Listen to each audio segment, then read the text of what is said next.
Bonjour à toutes et à tous. Je suis Jumerny Paul, ingénieure en énergie renouvelable et spécialiste en gestion de projets énergétiques. Depuis près de 7 ans, je travaille sur la conception, la supervision et la mise en œuvre de centrales solaires, tantôt en milieu urbain et rural. J'occupe actuellement le poste de gérant de projet pour la construction de la plus grande centrale solaire du pays, qui est d'une capacité de 13,4 mégawatts au parc industriel de Caracol. Je poursuis également une maîtrise en leadership et gestion environnementale, ce qui renforce mon engagement envers un développement énergétique durable. J'ai évolué au sein d'organisations publiques et privées en Haïti, où j'ai dirigé des équipes, tantôt animer des formations, gérer des contrats et j'ai aussi accompagné des initiatives stratégiques d'électrification et de transition énergétique. Donc, et je suis passionnée de l'innovation, l'équité et de la performance durable dans le secteur de l'énergie. C'est un plaisir pour moi aujourd'hui de modérer ce webinaire et de contribuer aux échanges. Aujourd'hui, autour du cas du projet de construction de la centrale solaire de Caracol, nous aurons à partager des questions et échanges aspects techniques du projet avec deux intervenants, deux ingénieurs du projet qui ne sont que Jean Ronel et François Bautron. Je vous présente rapidement François. Et donc, François est un ingénieur spécialisé dans le photovoltaïque depuis plus de 20 ans. Après avoir démarré sa carrière au commissariat à l'énergie atomique et aux énergies alternatives en France sur l'optimisation des cellules solaires, il a ensuite contribué au développement et à l'exploitation de centrales solaires et hybrides aux Antilles françaises, notamment en Guadeloupe. Il a aussi une expertise en gestion de projets en Allemagne dans la conduite de grands projets solaires où il a participé à plus de 2,5 gigawatts crête de projets photovoltaïques. Il a œuvré autant dans l'ingénierie que dans le conseil stratégique auprès d'acteurs publics et privés. Depuis 2024, il accompagne le projet de la centrale photovoltaïque avec stockage du parc industriel de Caracol en tant que consultant chez Gopa Tech. Rapidement avec nous, la présentation de l'ingénieur Jean Ronel. Jean Ronel, il est ingénieur en génie mécanique formé à l'École polytechnique de Montréal. Il est le cofondateur d'Enersa. Enersa est une entreprise pionnière de l'énergie solaire en Haïti depuis 2007. Sous son leadership, Enersa a d'abord fabriqué des panneaux solaires et lampadaires solaires avant de diversifier ses services pour offrir des solutions énergétiques durables. Depuis plus de 18 ans, Jean-Ronel Noël contribue activement à l'expansion de l'énergie propre en Haïti. Il supervise actuellement la construction de la centrale solaire de 13,4 mégawatts au parc industriel de Caracol, un projet majeur pour le secteur énergétique national. Son engagement illustre la capacité de la technologie locale à transformer durablement le paysage énergétique d'Haïti. Donc aujourd'hui, nos conférenciers présenteront le projet de la centrale solaire de Caracol, qui est précisément en construction au niveau du port industriel. Ils aborderont brièvement le contexte et les objectifs avant de décrire les principales caractéristiques techniques du système et son intégration à la centrale thermique existante, qui est opérée par la NRECA. Ils expliqueront ensuite le fonctionnement d'une centrale hybride et partageront leur retour d'expérience sur l'avancement des travaux, tant sur les défis techniques ainsi que les aspects environnementaux et de gestion du projet. Juste avant de placer la parole aussi à Jean Rounel et à François Boutreau, je vais rapidement vous présenter l'institution qui couronne ce projet, qui n'est autre que l'unité technique d'exécution.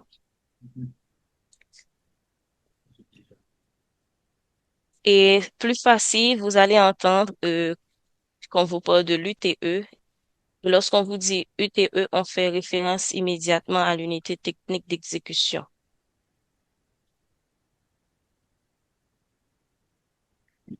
Mettez le sous ça.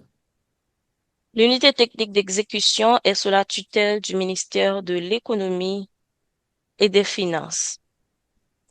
Alors que je vais passer les diapositives, pour gagner du temps, je vais vous expliquer rapidement et en quoi consiste la vision, la mission de l'UTE. L'UTE,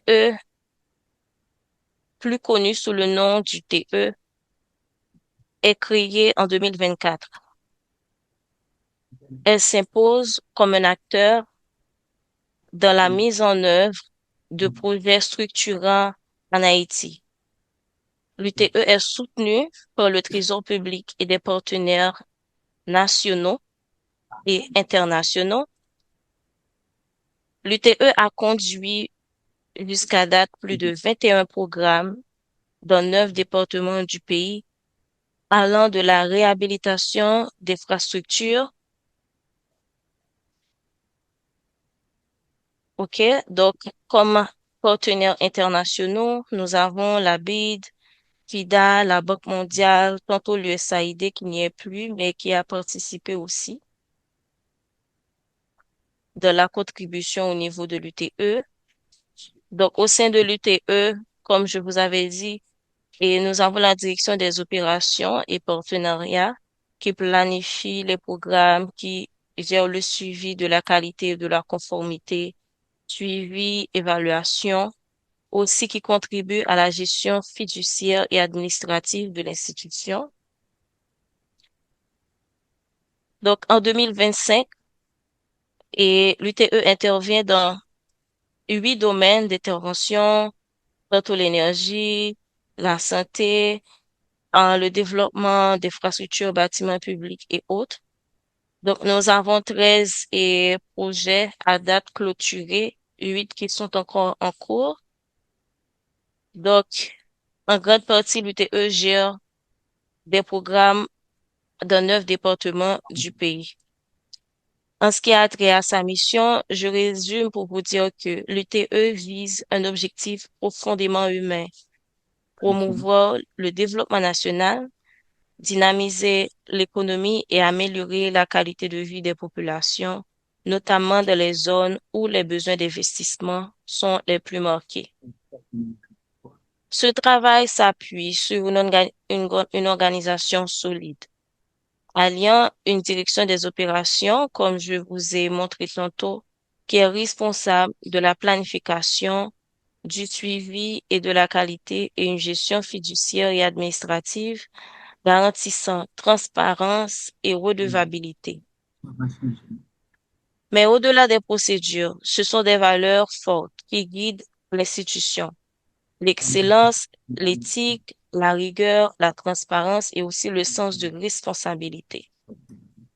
L'UTE, en somme, est un véritable partenaire de confiance au service du pays, engagé dans la construction d'un avenir plus solide et plus promoteur dans les communautés haïtiennes.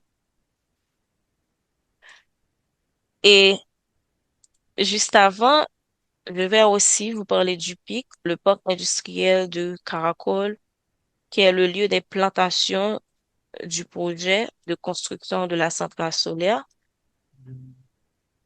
Le parc industriel de Caracol est l'un des piliers économiques du nord-est d'Haïti.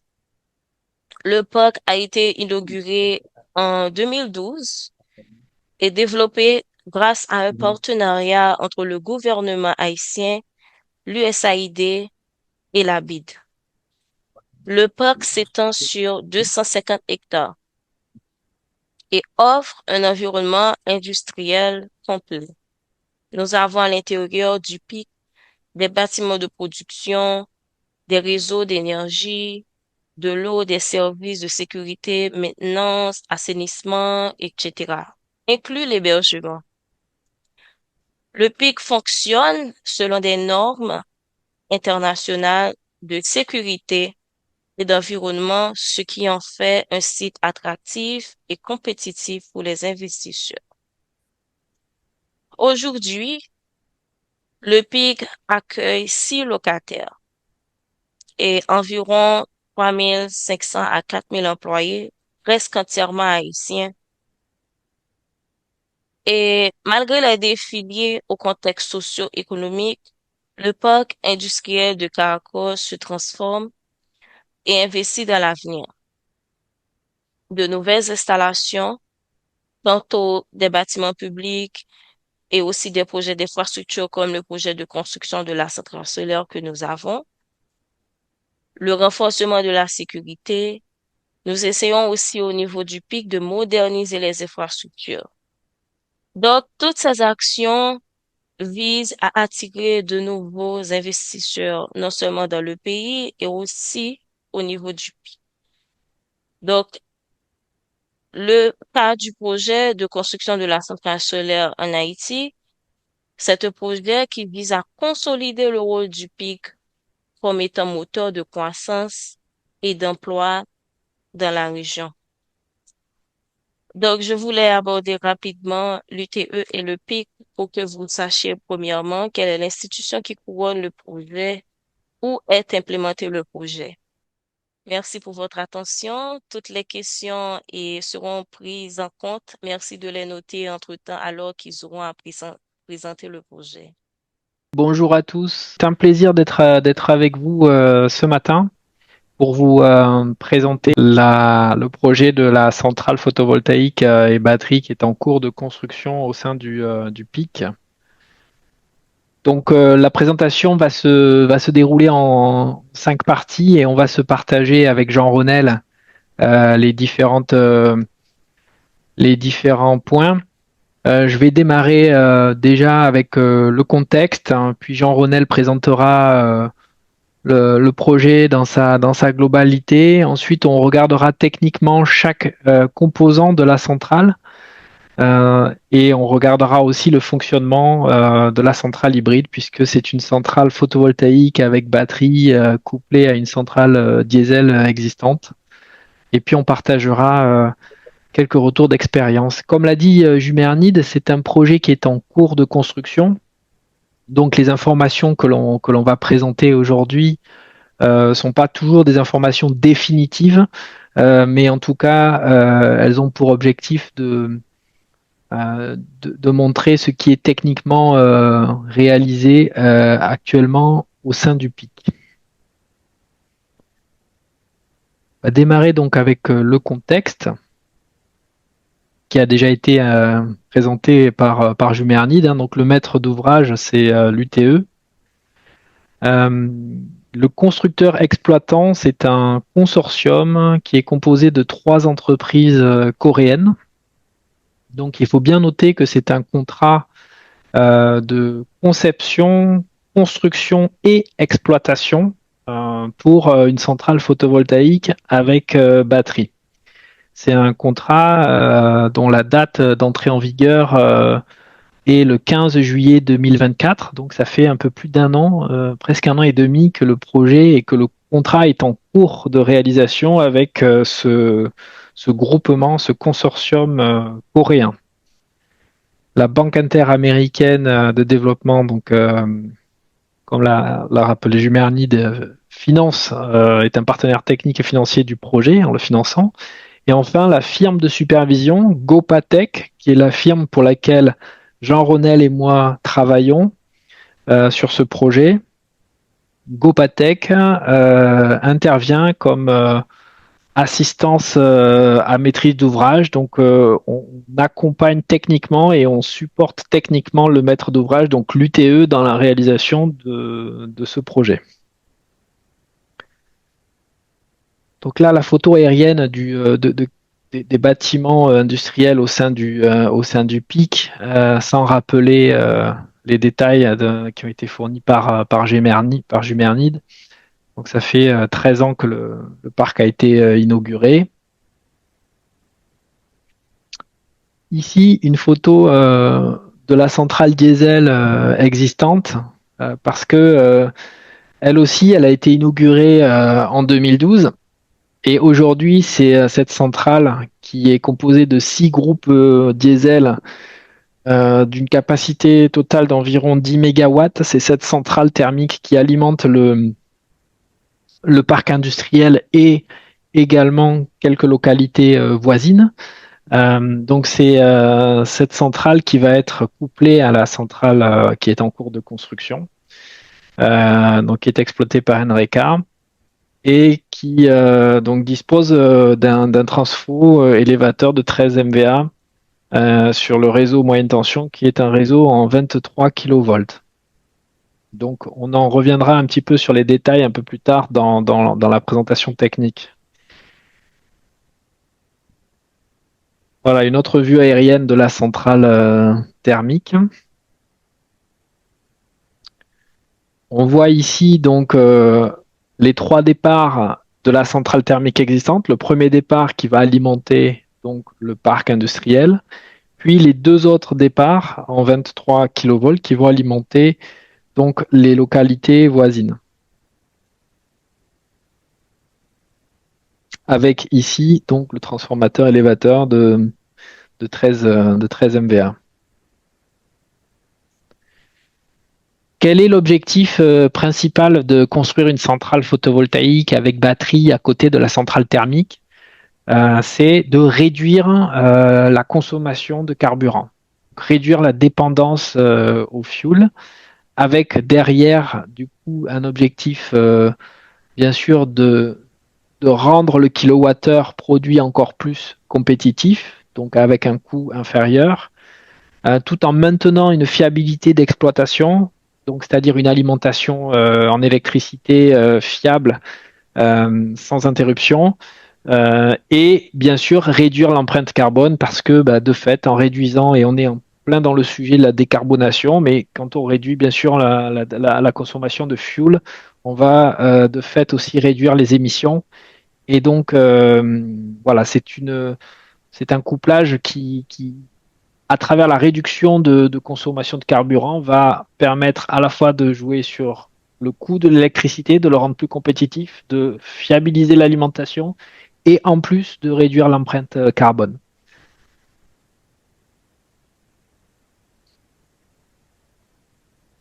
Jean-Ronel, je te laisse la suite sur la présentation du projet. Okay. Merci François. Je salue tous les participants à ce webinaire. Et si tu peux continuer avec les slides.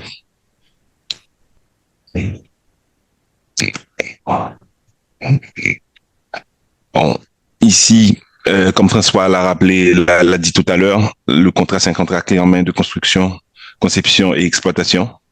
La capacité de la centrale, elle est de 13,4 mégawatts et comme nous allons le voir un petit peu plus tard, c'est que le champ PV est divisé en 2 parties à cause des contraintes d'espace.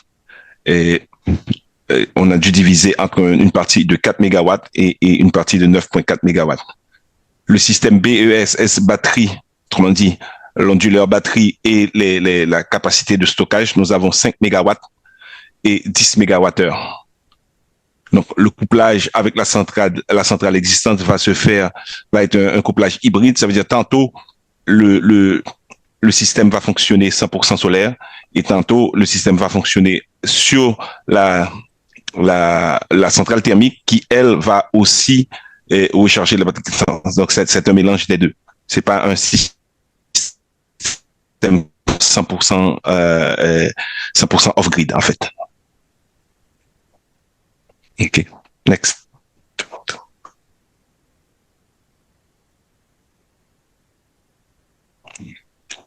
Donc ici, nous avons une vue aérienne qui montre un peu la position des deux champs photovoltaïques, le 9,4 MW et le 4 MW. Donc à côté du 4 MW, comme vous pouvez le voir, c'est la centrale thermique qu'on a vu tout à l'heure. Et entre les deux, si vous voyez les bâtiments, c'est le centre de traitement des eaux usées. En fait, il y a un centre de traitement des eaux usées dans le pic qui se retrouve entre les deux champs photovoltaïques.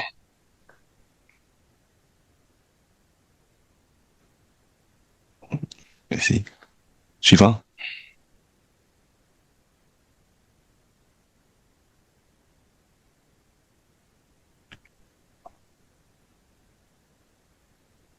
C'est bon? Okay. Ici, on peut voir. Allô, oui? Allô? On t'entend. Oui, donc ici, on peut voir la zone, on voit la zone des 4 MW avant la construction de la centrale. Donc, à côté, là, vous voyez les pylônes, c'est la centrale Enrica, où il y a des poteaux qui sont par terre. Et donc, avant la construction de la centrale, c'était vraiment une forêt. Ça, c'est la zone des 4 MW. Suivant.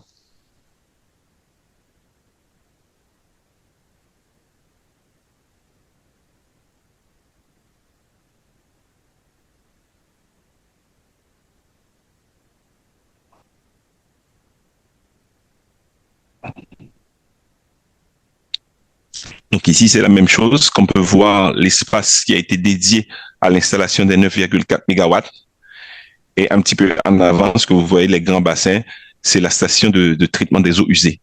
Donc les eaux ne sont pas rejetées dans la rivière après utilisation par les bâtiments industriels. Les eaux sont traitées avant d'être rejetées dans la rivière de Tour du Nord. Donc comme précédemment, on avait une forêt qui a les 9,4 MW de panneaux solaires.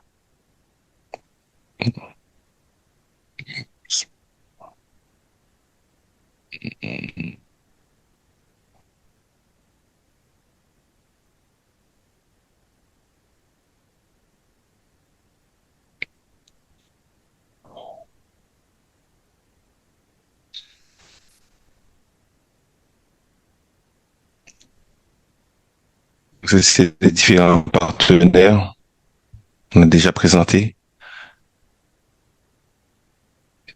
le rôle de chacun des participants, des partenaires du projet.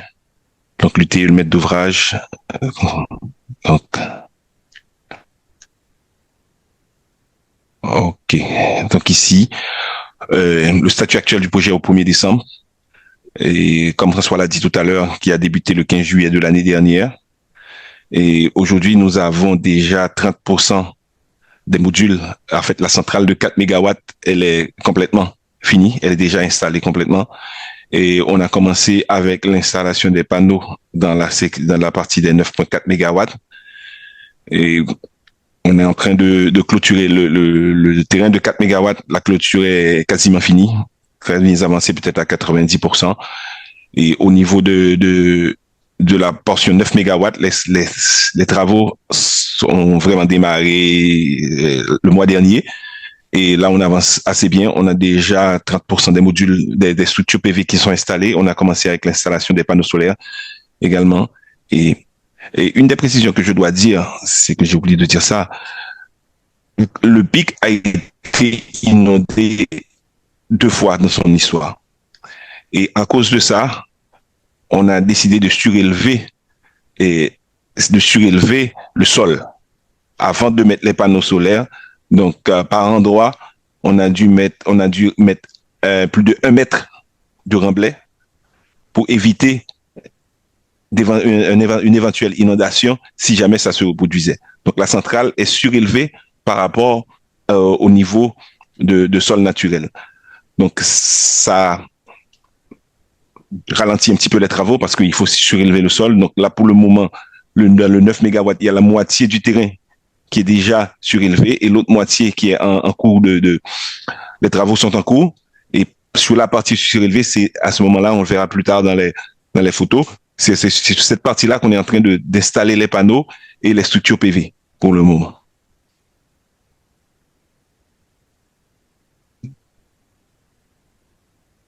Suivant. Donc là, comme on peut voir sur cette photo-là, les 4 mégawatts sont complètement installés. Donc on voit la photo avant lorsqu'il y avait la forêt et on voit que lorsque la forêt a été rasée et les panneaux qui sont finis, qui ont été installés.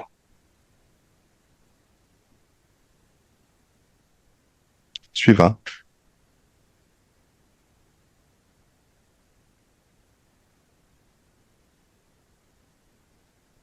Donc ici, nous voyons la portion 4 mégawatts, comme je l'ai dit tantôt. Il y a une partie là où on voit les structures PV qui sont en train d'être installées. Cette partie-là, elle a déjà été sublevée, elle a été remblayée en moyenne à peu près de 70 cm par rapport au niveau du sol naturel. Et la partie que nous voyons ici à droite est en train d'être aménagée également pour recevoir les panneaux solaires. Juste avant de passer aux caractéristiques techniques, je voudrais savoir si vous n'avez pas des questions. Très bien. Donc, Jean-Ronel et François, une première question vous est adressée.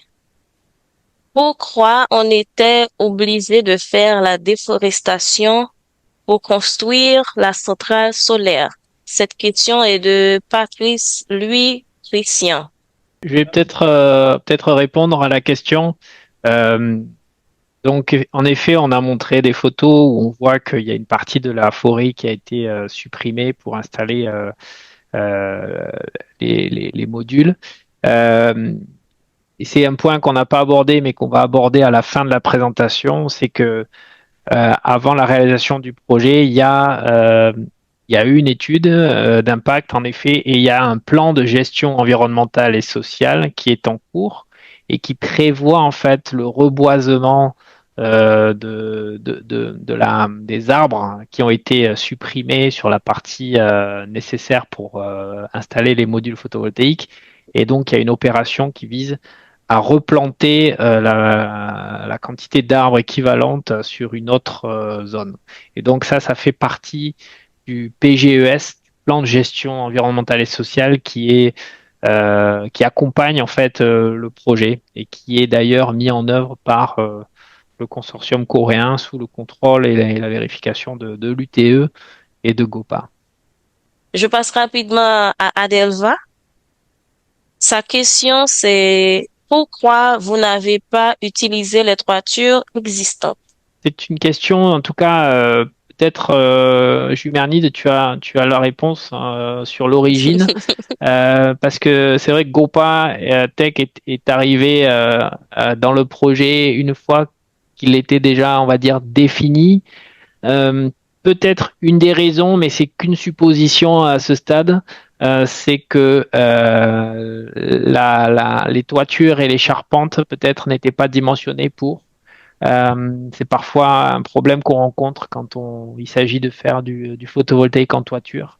Donc je pourrais pas confirmer que c'est la raison, mais peut-être que ça en fait partie. Et je vais tout de suite passer aux caractéristiques et techniques de la centrale parce que le temps nous est réduit par rapport à la présentation. Merci de noter les questions dans le chat. On les prend juste après. Donc ici, comme on peut voir sur ce plan de masse, on peut voir la disposition des deux champs photovoltaïques, le 9.4 MW et le 4 MW, et qui totalisent environ 10 hectares. Et donc, comme François l'a dit tout à l'heure, ces 10 hectares qui ont été rasés au niveau du parc industriel de Caracol seront replantés ailleurs. Donc, il y a un programme de replantage et on est en train de discuter avec les communautés avoisinantes, avec l'université de Limonade et tout pour trouver des espaces où le groupement coréen qui est en charge doit replanter les arbres qui ont été rasés. Dans les deux sections, la section 4 MW et la section 9 MW, il y a des zones techniques.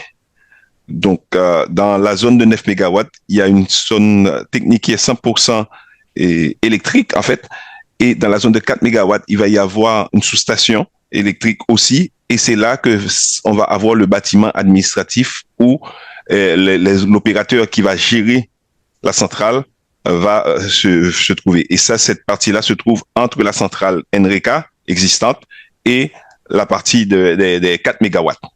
Donc ici, on peut voir le plan de masse de la zone technique de 4 mégawatts. Au milieu, ce que nous avons, on a les 4 conteneurs au milieu les 4 conteneurs de stockage de batterie. Et à droite, nous avons le bâtiment administratif, okay, avec le SCADA, tout le système de gestion et de contrôle. Et à gauche, nous avons les cellules moyenne tension qui vont recevoir les puissances solaires des centrales et qui va faire l'interconnexion avec la centrale NRECA. Et juste pour compléter, on a aussi ici le transformateur élévateur pour la partie photovoltaïque, et ici deux autres containers qui seront pour la partie stockage, avec aussi les transformateurs élévateurs et les onduleurs chargeurs des batteries. Donc ici pour le 9 MW, donc c'est à peu près le même schéma. De l'autre côté, nous avons les cellules moyenne tension et les transformateurs élévateurs qui vont amener le courant à la centrale NRECA. Ils vont d'abord se connecter avec le 9 MW et ensuite on va aller dans la centrale NRECA. Ok, ça va.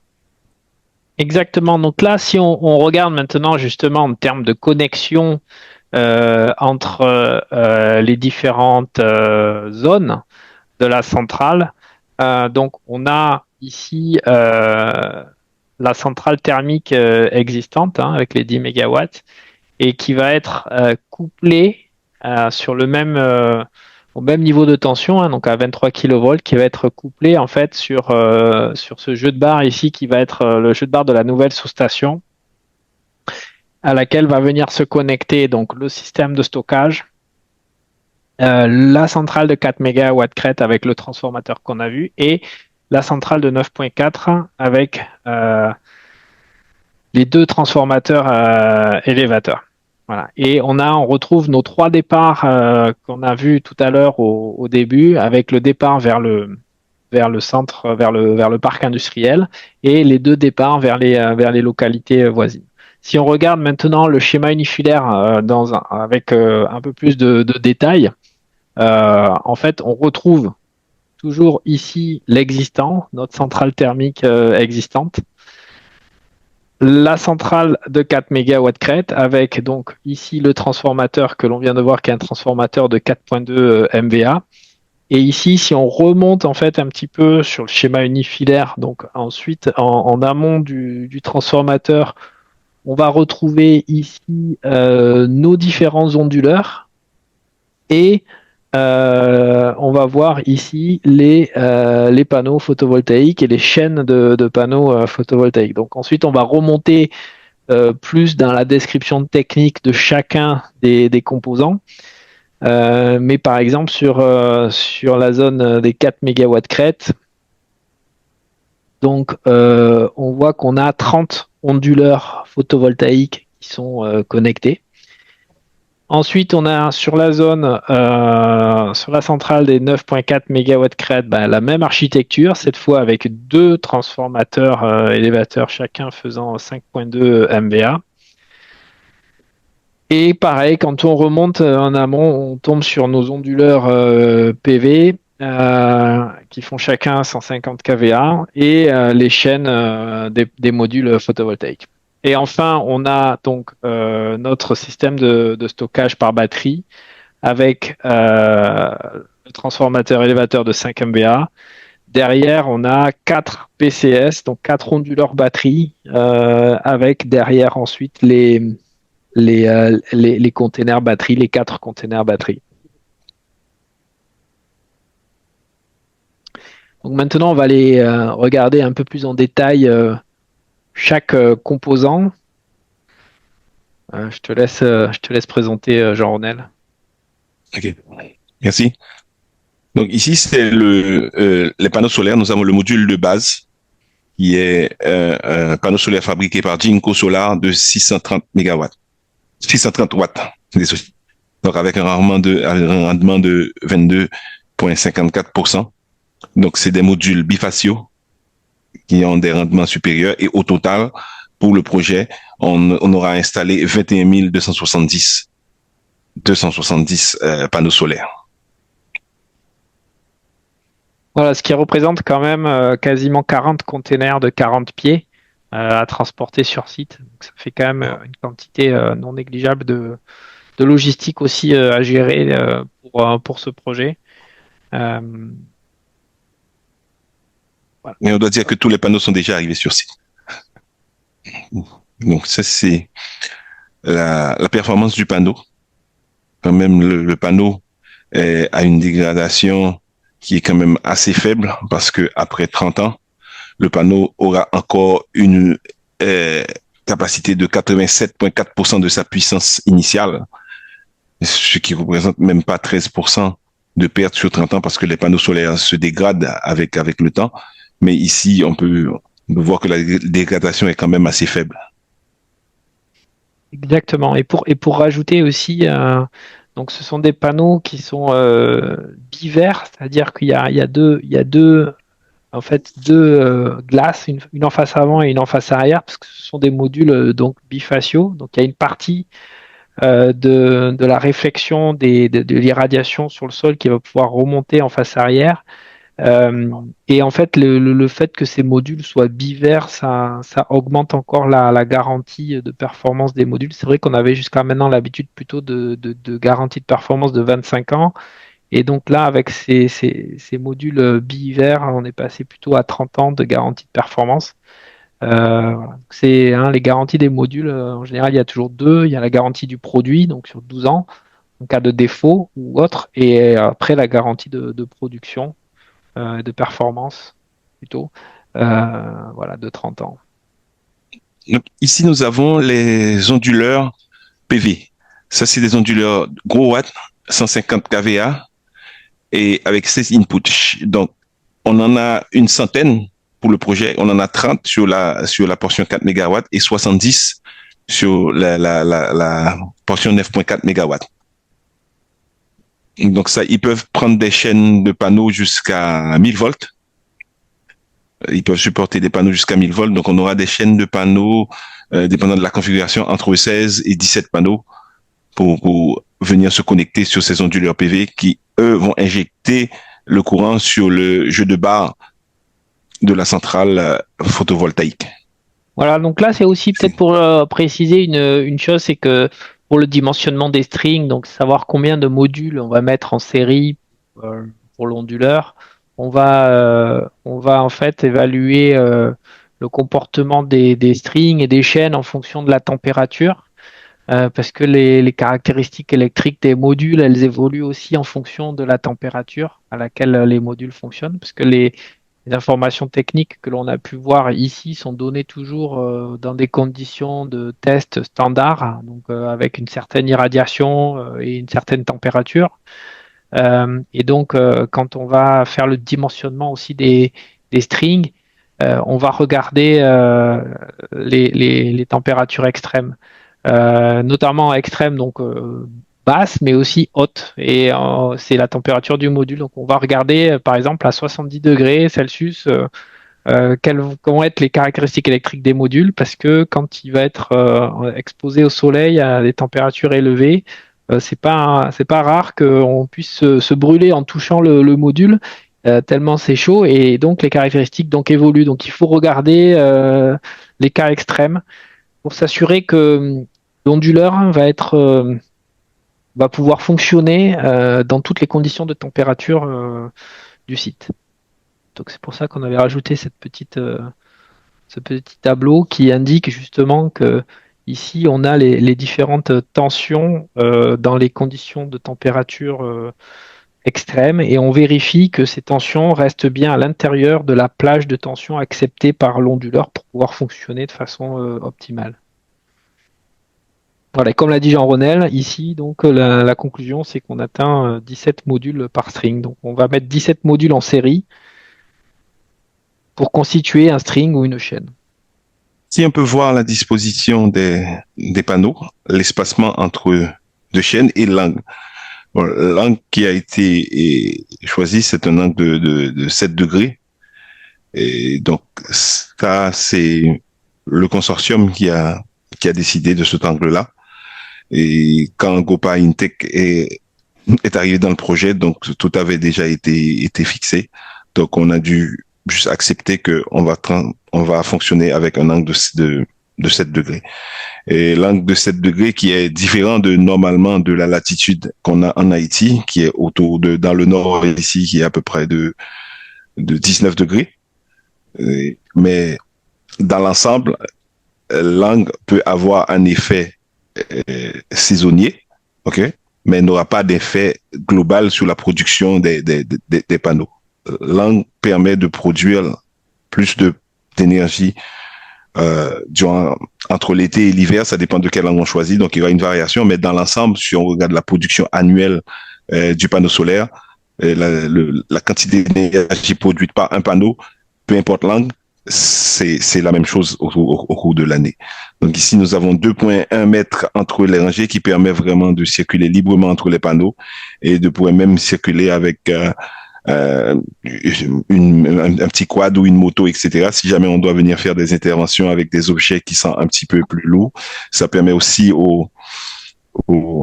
à peut-être certaines machines de passer. Donc ça a été vraiment pris en compte pour avoir vraiment une bonne circulation entre les panneaux. C'est ça. Donc c'est vrai que c'est l'angle d'inclinaison et l'espace interrangé.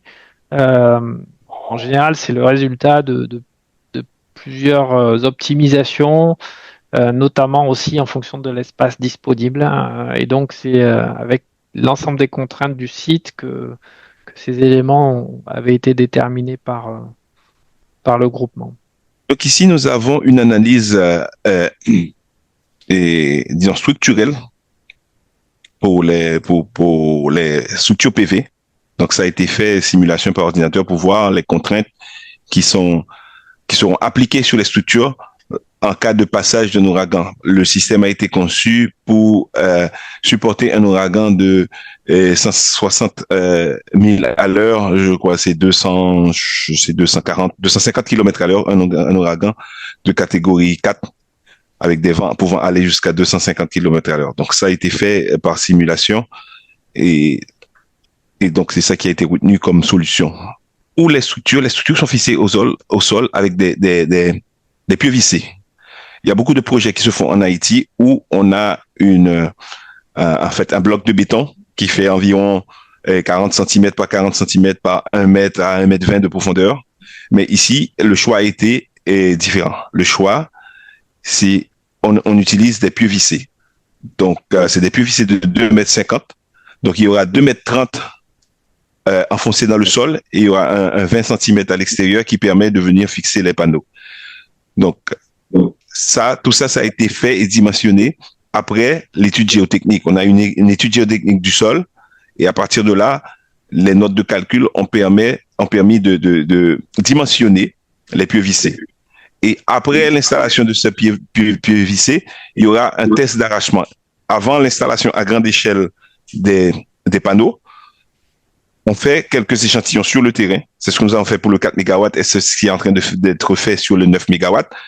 On met quelques pieux et on fait un test d'arrachement et on mesure pour voir est-ce que le pieu vissé enfoncé dans le sol peut supporter une certaine charge jusqu'à 4 tonnes. On fait tirer, on mesure, on a des appareils de mesure, on fait tirer on fait une traction jusqu'à 4 tonnes, je veux dire, de façon progressive. On commence à 500 kilos et on augmente de 500 kilos à 500 kilos. Donc, un pieu vissé subit 8 tests et jusqu'à une limite de 4 tonnes et de voir c'est quoi on mesure. On a aussi un appareil pour mesurer la variation et pour voir c'est quoi la variation, le déplacement en fait. Le déplacement permissible, dans les notes de calcul, dans le design, il y a un déplacement qui est acceptable et si le pieu Si le pieu ne respecte pas ça, ça veut dire que il échoue le test. On a un test d'arrachement, on a un test de compression et on a un test de cisaillement. Dans les trois cas, on vérifie si le déplacement est en dessous de la norme acceptable, de la valeur qui a été désignée dans le design. Et jusqu'à présent, donc il y a pas eu de problème. Les pieux ont toujours respecté les valeurs admissibles. Et juste pour compléter, donc sur le projet, on a, je crois, un peu plus de 8200 pieux au total à installer. Et donc, il y a un certain échantillonnage tests d'arrachement qui sont réalisés sur un pourcentage. On va voir d'ailleurs maintenant avec quel type de machine ces pieux vissés sont installés. Donc, c'est des machines qui ont été aussi importées par le groupement coréen en même temps que les pieux pour les installer. Je crois qu'il y a 3 machines de ce type-là sur site, Jean-Renel. C'est bien ça. Donc là, on va voir une vidéo de pause d'un pieu, espérant que ça fonctionne. Bon, on va essayer. Voilà.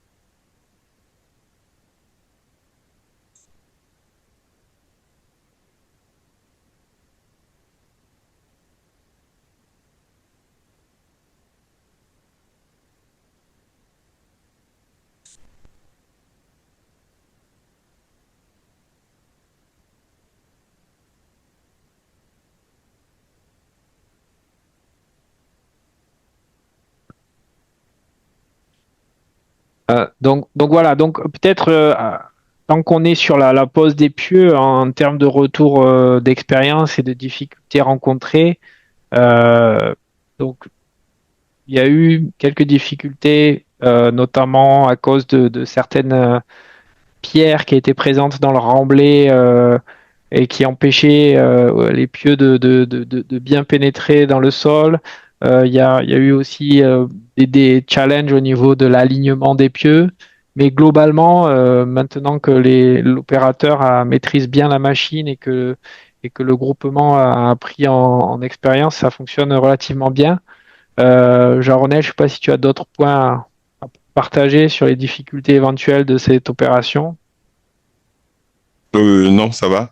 Ce que tu as dit, c'est ça. C'est ces deux difficultés-là qu'on a rencontrées. L'alignement et la présence de pierres dans le sol qui dévie un petit peu, qui empêche au pieu de rentrer ou bien de rentrer en ligne droite. Et donc, c'est ça. Alors, on va passer maintenant au transformateur. Donc ça, c'est une photo qui a été prise lors des essais en usine en Corée, donc lors du FAT, le Factory Acceptance Test. On voit qui a été réalisé donc en présence aussi d'un collègue de GOPA. Et donc là, ce sont 2 des 3 transformateurs dont on a parlé avant, hein, qui vont élever la tension jusqu'à 23 kV en sortie du champ PV. Juste une petite précision sur les Factory Acceptance Tests, c'est parce que il faut préciser qu'il y a des éléments du projet qui seront testés en usine avant d'être expédiés en Haïti. Donc ça, c'est le cas de ce transformateur, qui est un élément fabriqué sur mesure. Donc avant d'être envoyé en Haïti, GOPA a envoyé un représentant en Corée pour que le transformateur soit testé devant lui. C'est pas le cas pour les panneaux solaires parce que c'est vraiment des éléments de production à grande échelle, les onduleurs PV, mais tout ce qui est vraiment spécifique, les transformateurs, les batteries, les cellules, tout ça, ça va être testé en usine avant d'être expédié en Haïti. Donc, GOPA va faire l'inspection en Asie avant de les recevoir ici. Donc ici, nous avons le système de batterie BESS qui est encore fourni par Jinko Solaire, le même fabricant que les panneaux solaires. Donc, c'est une technologie à batterie lithium, c'est un système compact. Donc, ces conteneurs-là vont arriver en Haïti et on va les soulever avec une grue pour les déposer en place. Donc, chaque conteneur a une capacité de 3 mégawattheures de stockage, ce qui donne un total de plus de 12 mégawattheures avec une extension de sortie qui est entre 1075 et 1382 volts. On continue. Ici, on voit une coupe à voir un petit peu à l'intérieur. Voilà, donc là, on peut voir, en effet, on peut voir que le container est composé de cellules, en fait, qui sont le petit rectangle ici. Chaque cellule fait 43 kWh. Et elles sont mises ensuite en série pour faire des racks. Et puis les racks sont ensuite mis en parallèle. Et c'est comme ça qu'on atteint à la fin les 3000 kWh dont parlait Jean-Renel. Juste un point rapide sur le rôle du BMS, le Battery Management System, qui lui a un rôle important sur le monitoring en temps réel des cellules, de leur tension, les protéger contre les surcharges, les décharges, mesurer la température, s'assurer qu'elles fonctionnent et qu'elles vieillissent correctement. Donc c'est le rôle du BMS. Donc ici, on voit que le système de refroidissement des batteries, c'est un système de refroidissement liquide qui permet de maintenir une température entre 24 et 27 degrés. Et c'est un point très important, surtout pour les cellules lithium-ion, de maintenir cette température pour le vieillissement et puis pour la sécurité, en effet. Oui, et les batteries lithium, des fois, présentent le danger où les batteries s'enflamment. Donc, pour ça, dans le système, dans le conteneur avec les batteries qui arrivent, il y a un système de protection, anti-feu. Ensuite, il y a un système d'injection de gaz inerte si jamais le feu continue à se propager.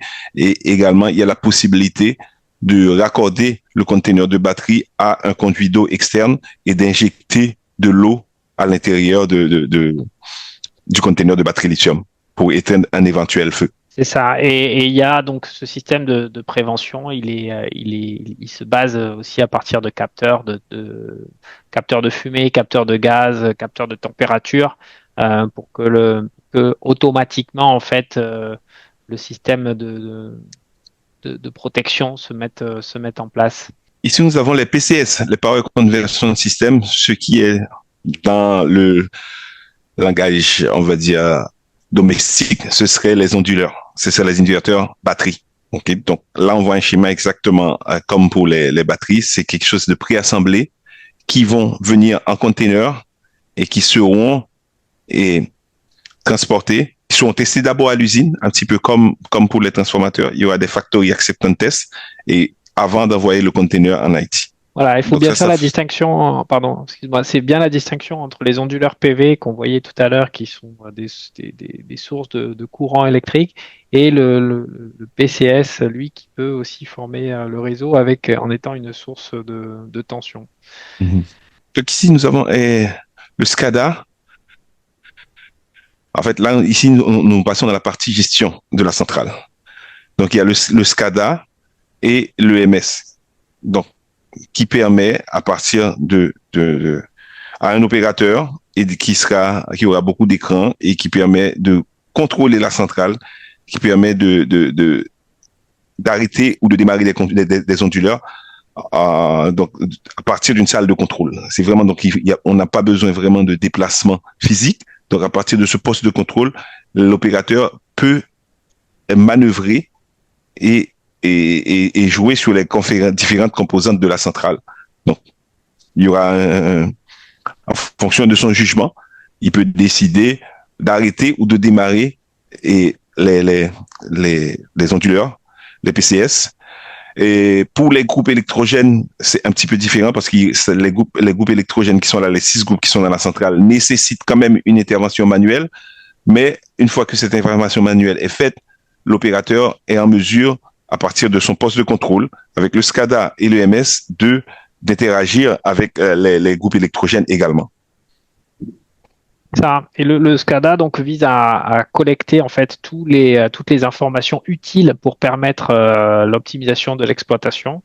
Donc ça va des informations de chaque onduleur, ça va des capteurs météorologiques, ça va des capteurs de température, pour pouvoir centraliser toute l'information au sein vraiment d'un poste de pilotage avec un fonctionnement automatique sous forme d'algorithme en fonction des conditions d'exploitation, mais aussi le mode manuel possible, comme l'a expliqué Jean-Ronel.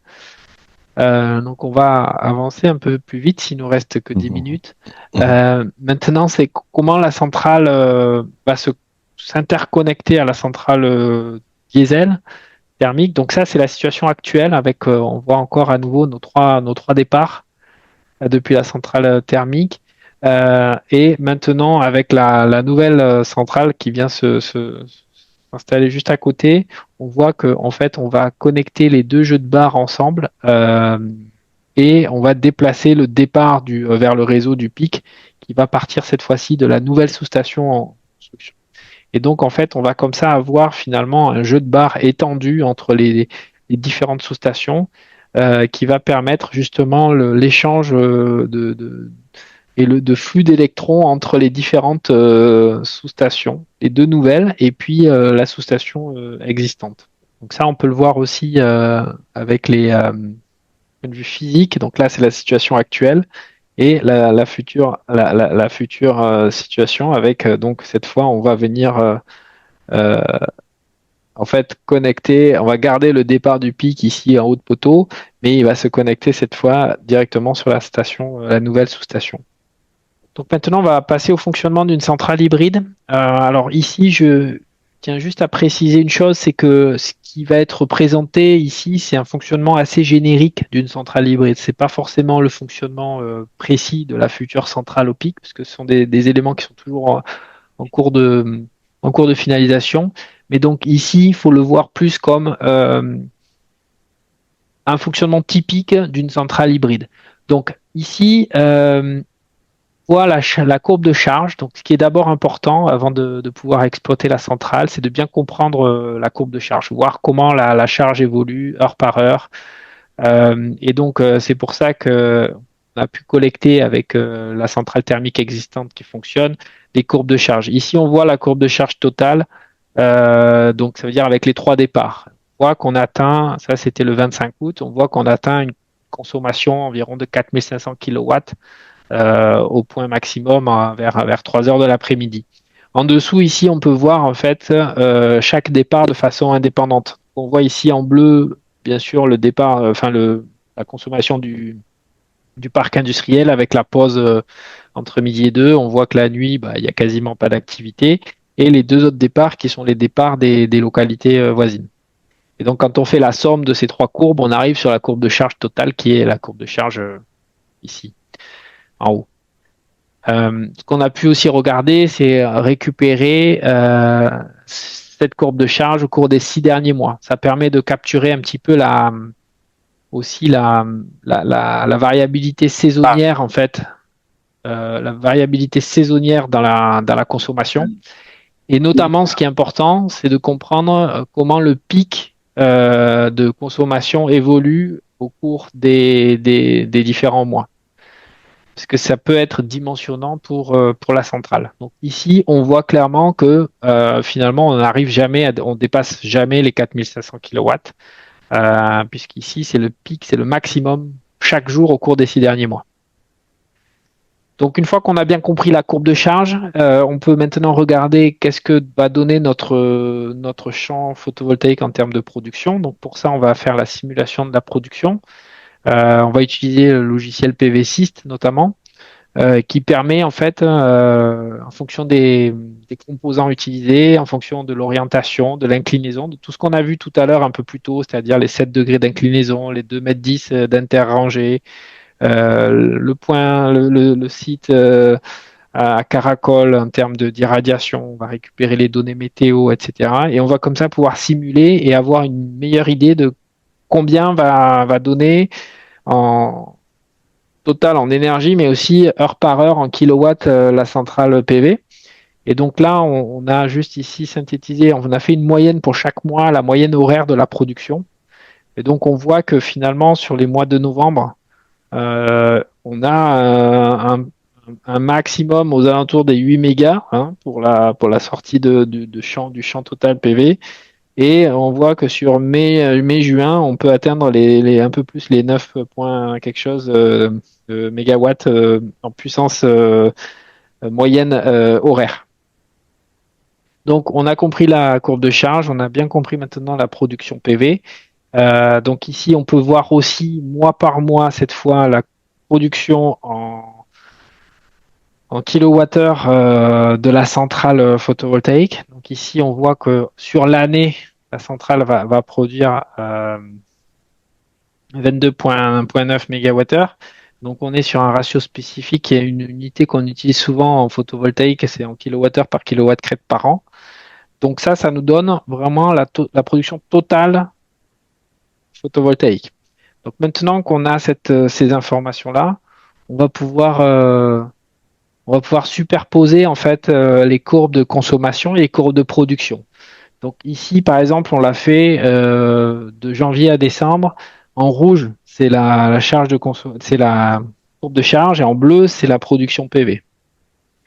Donc ça nous permet déjà d'anticiper le fonctionnement de la centrale et de se dire, ok, donc en journée, on voit que j'ai plus de production que de consommation. Et que donc j'ai un excès de production, et que cet excès de production, typiquement, on va essayer de le stocker pour pouvoir le réutiliser au moment où justement j'ai plus de production PV, donc typiquement le soir et la nuit.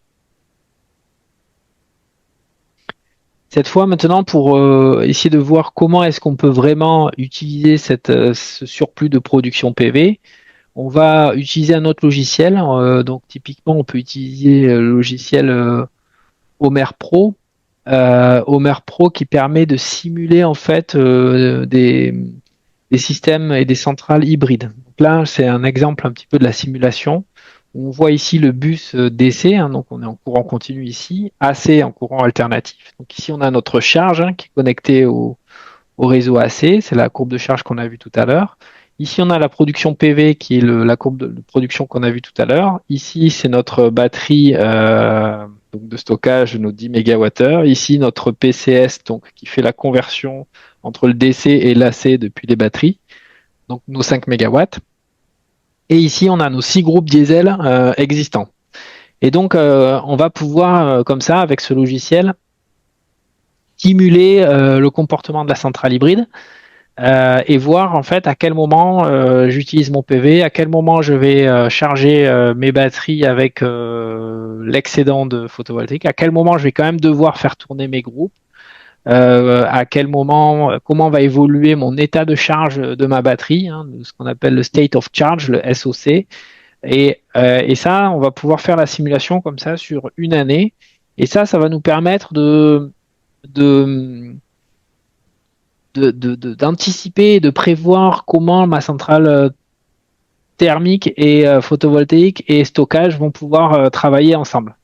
Donc, si on fait juste un zoom ici, on voit que on a en fait donc en bleu c'est mon photovoltaïque, en rouge c'est toujours ma charge, ok.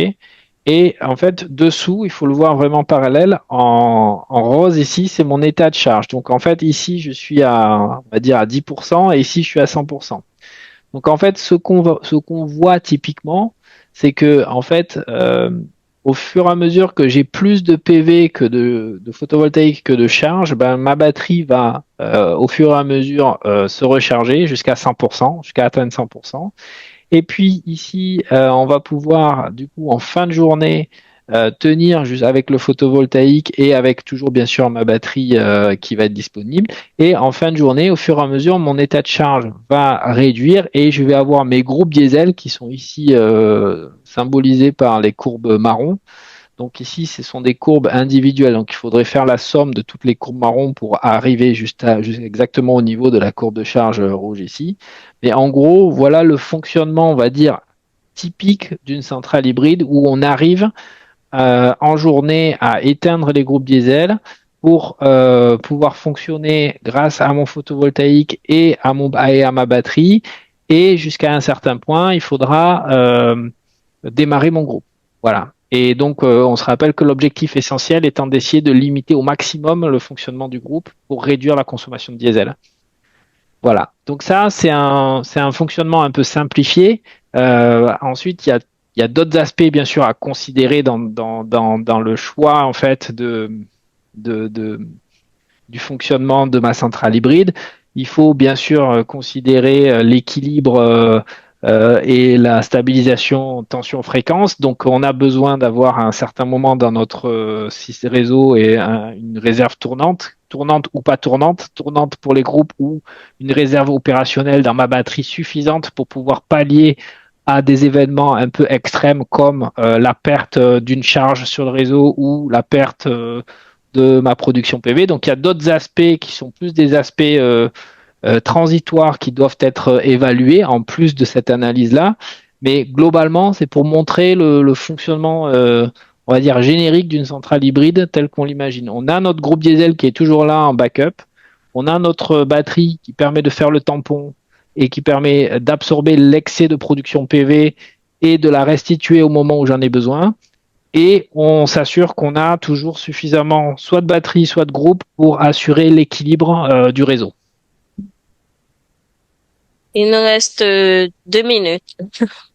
Allez, 2 minutes juste pour le dernier paragraphe, le dernier chapitre, qui est un chapitre que Jean Ronel a déjà en fait abordé tout à l'heure, parce que en effet, il y a eu déjà 2 inondations au pic, parce qu'en fait, on voit il y a la rivière Trou du Nord en fait qui traverse en fait le site du pic, et donc un point qui a été important en début de projet, qui a été de faire l'analyse de l'hydrologie du site et de voir quels étaient les ouvrages hydrauliques à réaliser pour protéger en fait la centrale photovoltaïque, la nouvelle centrale photovoltaïque des inondations. Donc pour ça, il y a une modélisation qui a été réalisée avec un bureau d'études spécifique. Et puis on a pu voir, ils ont pu faire comme ça des simulations avec plusieurs débits et plusieurs périodes de crue à 20 ans et à 100 ans. Donc là, ce qu'on peut voir ici, c'est la simulation en fait pour une période de crue de 20 ans. Donc ici en violet, on peut voir les zones en fait d'implantation du projet. Donc ça, c'est en situation initiale. Donc la modélisation, typiquement, elle vise à modéliser le terrain avec la topographie qui a été relevée précisément, etc., en situation initiale, et de voir si le site est inondé ou pas en cas de crue. Donc là, on le voit que la simulation montre qu'on a une hauteur d'eau ici qui peut aller jusqu'à 50 cm dans certaines zones. On voit ici d'ailleurs certaines ravines qui sont sèches la plupart du temps, mais qui en cas d'inondation peuvent justement faire évacuer l'eau. Donc en fait, on voit typiquement que on a potentiellement une hauteur d'eau ici sur les zones d'implantation du projet. Donc, la simulation, maintenant, va considérer une surélévation à un certain niveau et on va définir comme ça quel est le niveau qui va permettre de s'assurer que lors d'une période de crue de 20 ans, on va être protégé et que notre site ne va pas être impacté. Donc là, je vous montre le résultat, par exemple, après modification du niveau du terrain sur les zones d'implantation. Et on a refait la simulation donc en situation finale et cette fois, on voit que, en effet, grâce à cette surélévation et à ce nivellement du terrain à un certain niveau, on arrive comme ça à éviter que l'eau en fait puisse arriver sur le site d'implantation. Donc ça, c'est pas un sujet qu'on a sur tous les projets, mais typiquement quand on est dans une zone où il y a des risques d'inondation, où il y a une rivière à proximité, c'est un point de vigilance très important.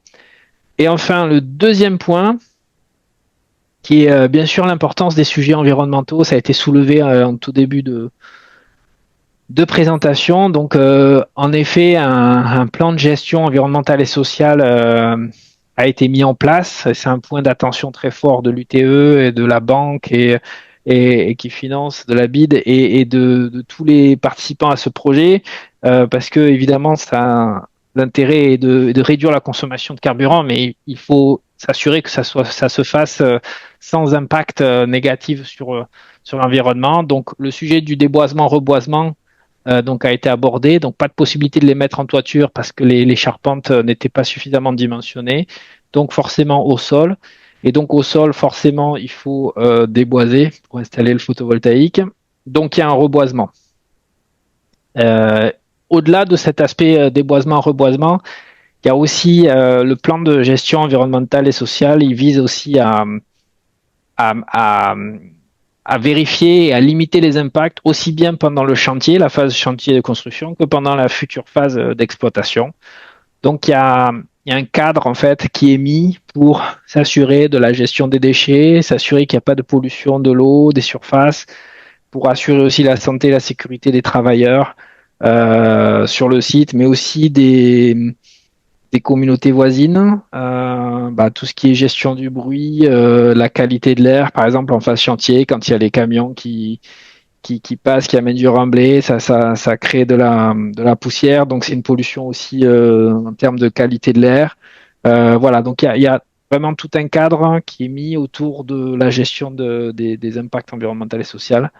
Et le groupement qui a le marché, qui réalise ce chantier, il a ces obligations-là contractuelles à respecter. 1 minute, François. Et la dernière minute, c'est la dernière slide. Donc juste ça, c'est plus d'autres, on va dire, considérations, on va dire, de gestion de projet. Donc l'importance de gestion de la documentation, parce que c'est vrai que c'est des projets où il y a beaucoup de plans, de notes de calcul. Il y a différentes disciplines. Il y a du génie civil, il y a du génie électrique, il y a du génie mécanique, il y a tout l'aspect sécurité et environnement. Donc importance d'avoir un point centralisé de gestion de la documentation avec une procédure, aussi bien pour la numérotation que pour la validation, puisque d'une manière générale, l'entreprise qui a le projet en fait prépare toute l'ingénierie de détail qui ensuite est soumise à revue des différentes parties. Donc il y a des allers-retours de commentaires techniques. Voilà, et l'importance d'avoir un reporting aussi pour consigner en fait l'historique et les activités du projet. Voilà, on est arrivé au bout. Merci à Jean Rounel et à François Baudreau pour cette présentation claire et structurée qui effectivement nous a permis de comprendre les objectifs du projet, l'architecture technique et l'état d'avancement. Donc rapidement, je passe des éléments techniques à retenir. Donc, le projet de construction de la centrale solaire de Caracol est d'une capacité de 13,4 mégawatts répartie en deux zones, une zone de 4 mégawatts et l'autre de 9,4 mégawatts. Donc, nous avons une capacité de stockage d'environ 10 mégawatts-heure qui est basée sur une technologie lithium-ion. Donc, normalement, nous avons des panneaux solaires ou modules solaires qui seront installés, environ de 21 000 panneaux d'une capacité unitaire de 630 watts chacun, des onduleurs de 150 kVA et une inclinaison de 7 degrés. Donc, au niveau de la centrale, sera intégré 3 transformateurs élévateurs, un système SCADA et un EMS qui va assurer la gestion en temps réel de la production, aussi du stockage du projet. Donc, nous sommes à un stade et à un niveau d'avancement de 30% des équipements solaires qui sont déjà posés. Ces 30% en particulier au niveau des 4 mégawatts ou 100% de la structure métallique et des panneaux solaires déjà installés. Aussi, la pose des onduleurs, c'est déjà à 100% au niveau du 4 mégawatts. Donc, la mise en service et opérationnelle est prévue pour juin 2026. À moins d'imprévus, bon, c'est normal dans tout projet. Donc, il y a probabilité aussi que cette date soit modifiée. Pour l'instant, la date retenue est juin 2026. Merci à vous tous qui avez suivi la présentation autour de ce projet.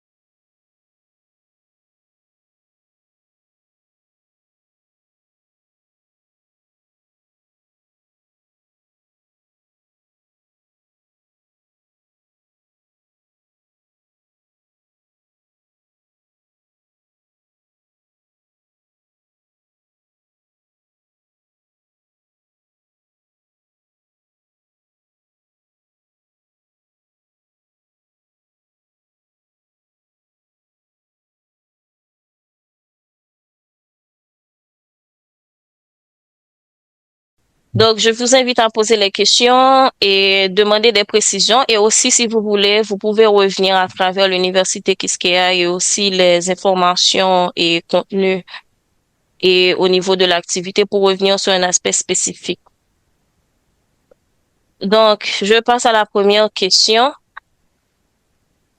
et avec Jean-Mélis Mercier, qui est un ancien de la Faculté des sciences. Il nous remercie de la présentation. Donc, sa question, c'est qu'est-ce qui a motivé le choix de remblayer le terrain au lieu de rallonger les pieux des panneaux? Et qu'en est-il de l'agrivoltaïsme? C'est la question de Jean-Mélis Mercier. Donc, et Jean-Ronel et François. Bon, Oui. moi, je peux dire que les pieux font déjà 2,50 m de longueur, ce qui est déjà assez important comme système de fixation. Ça veut dire que si on veut avoir des pieux encore plus longs, donc ça allait poser d'autres contraintes. Et donc, en ce qui a trait à sa question de l'agrivoltaïsme, et donc, il faut vraiment, l'agrivoltaïsme, c'est en fait, c'est avoir une espèce de toiture, une tonnelle, comme on dit en Haïti, recouvert, et en dessous de la tonnelle, on fait de l'agriculture. Mais dans le cas qui nous intéresse, ça ne s'applique pas parce que n'oubliez pas que la centrale est faite, la centrale solaire, c'est à l'intérieur du pic. Le pic, c'est un espace industriel. Donc, comme on l'a présenté au début, c'est 250 hectares qu'on a pris dans la zone de Caracol et on a fait un parc industriel. Donc, c'est pas, en fait, même si la zone était agricole initialement, maintenant, on a fait une transformation pour aller dans une zone industrielle et faire de l'agriculture en même temps. Donc, l'agrivoltaïque, dans ce cas-là, si ça avait été à l'extérieur du pic, ça aurait été quelque chose à considérer. Mais comme c'est à l'intérieur d'un parc industriel, je ne pense pas que c'est approprié. Très bien. Merci, Jean-Ronel. Rapidement avec Jude Isidore. Est-ce vrai que l'angle d'inclinaison choisi n'influe pas la production d'énergie?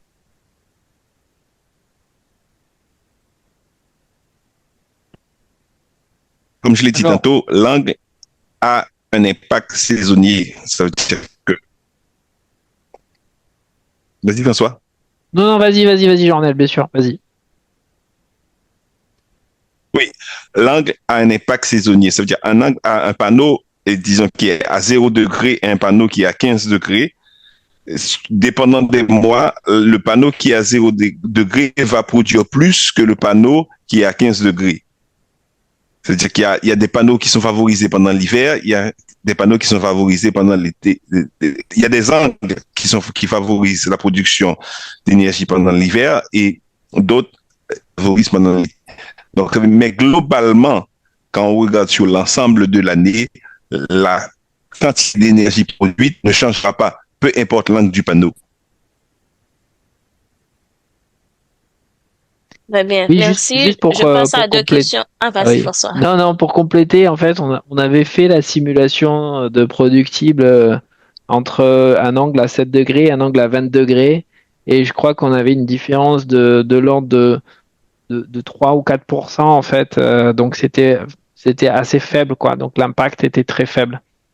Simplement pour ajouter à ce qu'a dit Jean-Ronel. Bonjour, je suis Corinne Antoine, ingénieure électromécanique de l'Université GOC. Je suis aussi ATSEP, à savoir personnel électronique en navigation aérienne, et je suis aussi activiste climatique. En fait, du point de vue éthique et environnemental, on sait qu'en amont, avec l'extraction du cobalt, du lithium, cela provoque la pollution et ainsi l'exploitation des enfants en leur faisant travailler. Quelle est votre position par rapport à tout ça? Et vu qu'il n'existe pas d'infrastructure de recyclage adaptée ici en Haïti, comment ferez-vous pour gérer la fin de vie de ces batteries? Merci. Merci. Bonjour à vous tous. Je suis Jules Miskimbeli, électrotechnicien de formation. J'aimerais bien poser des questions pertinentes. Est-ce que serait-il possible d'avoir les slides ou le projet afin de mieux comprendre la structure et les objectifs, les résultats attendus du projet? Ensuite, est-ce que les participants comme nous pourront avoir l'opportunité directe d'impliquer dans ce projet, et que ce soit à la mise en œuvre, je ne sais pas, ou dans l'évaluation, ou encore mieux ou une visite de terrain qui nous permettra de bien comprendre, de bien assimiler les différents matériels et comprendre mieux le projet et d'une manière globale. Est-ce que serait-il possible? Merci beaucoup. La première question, c'est concernant l'utilisation de batteries lithium qui est dommageable pour l'environnement. Bon, en Haïti, il n'y a pas de système de recyclage de batteries, mais vu la structure vu la structure des composantes, vous avez dit, ce sont des conteneurs de batteries qui sont amenés en Haïti. Donc, en fin de vie, ce sera quand même assez facile de les prendre et de les envoyer dans une usine de traitement à l'étranger. Donc, c'est quelque chose qu'il faudra voir au bout d'une dizaine d'années. À ce moment-là, l'opérateur de la centrale sera en charge. Donc, en ce qui est trait aux batteries lithium cobalt, pour le moment, oui, il y a des enjeux environnementaux et des enjeux économiques. Mais pour le moment, nous en sommes là. C'est les batteries qui jusqu'à présent offrent meilleur rapport de stockage par kilogramme. Et c'est pour ça, toutes les nouvelles centrales qui ne sont pas encore commercialisées, bon, il y a des compagnies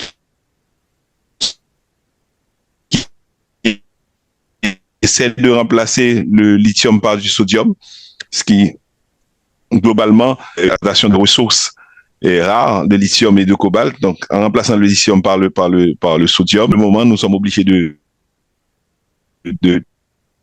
vivre avec et de prévoir le recyclage. Donc, l'autre question, c'était pour le partage des slides.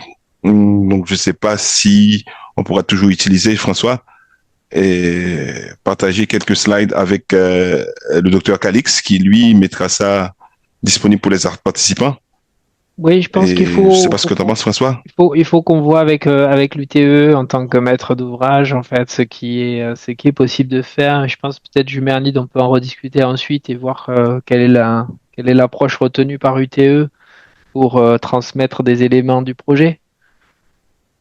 En effet, et justement, visitez le site de l'UTE aussi, où il y a la description du projet, il y a des documents inclus tels que le PGES du projet. Donc, et nous pouvons faire suite à cette requête et donc en attendant, nous allons en discuter. Et donc, je passe aussi rapidement à une dernière question au niveau du chat. OK. Donc, Jean-Mélis Merzier. Récemment, bon, c'est sa question. Récemment, la tempête Mélissa a provoqué plus de 3 jours d'absence d'ensoleillement en Haïti, plus précisément dans le sud. Quelle est la capacité de stockage en nombre de jours du système de batterie de cette centrale par rapport aux prévisions de la consommation énergétique?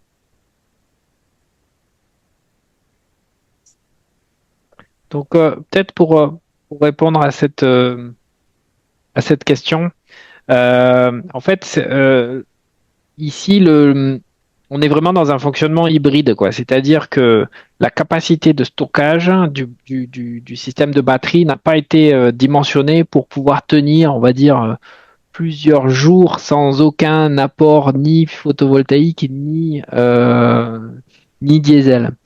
Donc c'est un dimensionnement peut-être un petit peu différent des systèmes des dimensionnements de systèmes off-grid résidentiels, on va dire, où on peut parler en jours d'autonomie pour la capacité batterie.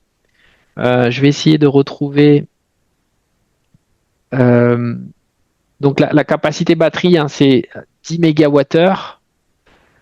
Et la consommation journalière des 3 départs, en fait, elle est largement supérieure en fait à 10 mégawattheures.